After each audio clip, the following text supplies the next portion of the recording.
25 enfants de centre nutritionnel Nuccia et Giovanni Perego, des sœurs de la Sainte Famille, viennent de bénéficier d'un lot important d'habits, dont de la Caritas Développement Kisangani. Ces gestes de générosité posés ce jeudi 27 juin a eu lieu lors de la visite initiée par le coordonnateur de la Caritas à la communauté Saint-Martin-de-Porres des sœurs de la Sainte Famille, située au bloc artisanal, quartier commercial, commune Makiso, dans la ville de Kisangani. Ces enfants, filles et garçons, frappés par une sous-alimentation et une malnutrition aiguë, sont venus des familles environnantes. Certains sont accompagnés de leur mère. Leur âge varie entre 1 et 12 ans. Ils ont reçu de vieux habits pour se faire couvrir les corps. Ce geste de charité a été accueilli avec joie par la révérende sœur Marie-Ange Makaleme, point focal du centre nutritionnel. Bon, ces enfants viennent de leur maison. Ils viennent de leur maison pour intégrer les centres nutritionnels pour leur prise en charge, parce qu'ils sont malades. La catégorie que nous avons ici, c'est plus la malnutrition aiguë sévère.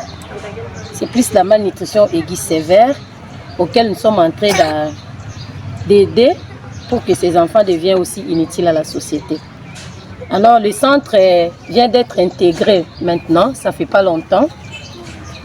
C'est depuis le 1er juin que les enfants ont commencé à habiter les centres, que nous avons presque 25 enfants qui sont ici.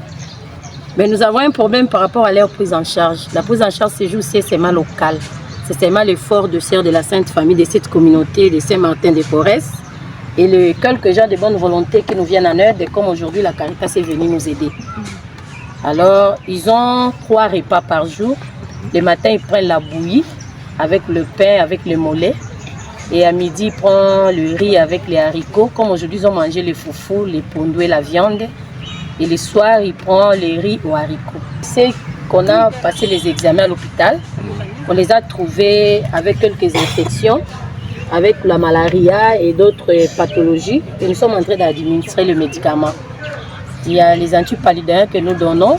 Il y a aussi les multivitamines, il y a les antibiotiques parce que la plupart d'entre eux ont un problème, ils ont des infections. C'est comme ça qu'on donne les antibiotiques. Par rapport aux multivitamines, parce qu'ils n'ont pas assez d'appétit, ils ont aussi des plaies au niveau de la bouche, alors on leur donne les nystatines au vil, et nystatine sirop plutôt. Et ils ont aussi la toux qu'on donne les césacoles et les Bactrine. Le centre, on avait passé les communiqués. Alors on est passé dans des quartiers chercher les enfants. C'est comme ça que nous avons les enfants. Il y a d'abord 3 qui habitent ici chez nous depuis longtemps. Ils ont déjà fait presque 2 ans qu'ils restent ici chez nous. Il y a Amina, Jemima et Angèle. Elles étaient venues aussi comme malnutries. Mais maintenant, elles sont déjà guéries. Comme celle-ci, c'est elle qui est venue avec une malnutrition aiguë sévère. Mais maintenant, elle va bien. Elle est chez nous. Elle est en 2e année primaire. Elle évolue bien. C'est comme ça qu'on a eu cette idée. Comme ça fait partie aussi de notre apostolat. Et ça fait partie aussi de notre charisme. Nous avons voulu intégrer. Mais les enfants viennent de la cité. On ne veut pas sensibiliser parce qu'on crée qu'il y a une masse.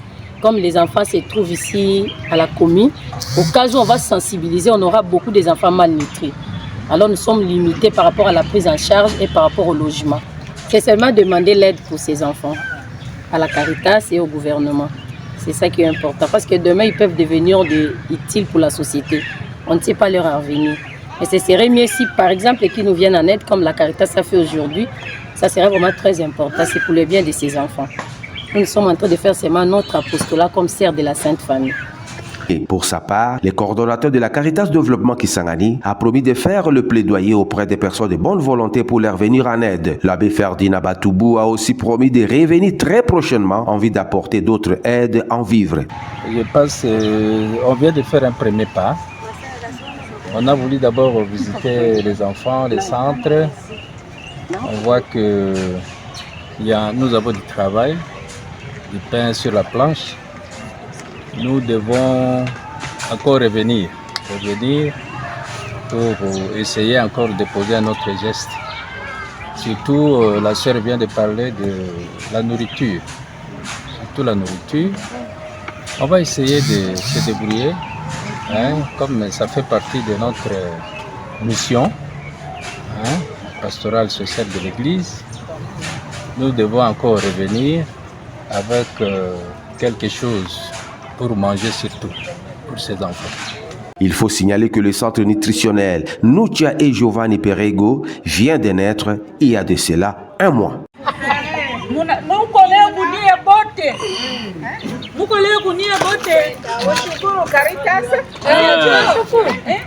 Vive Caritas!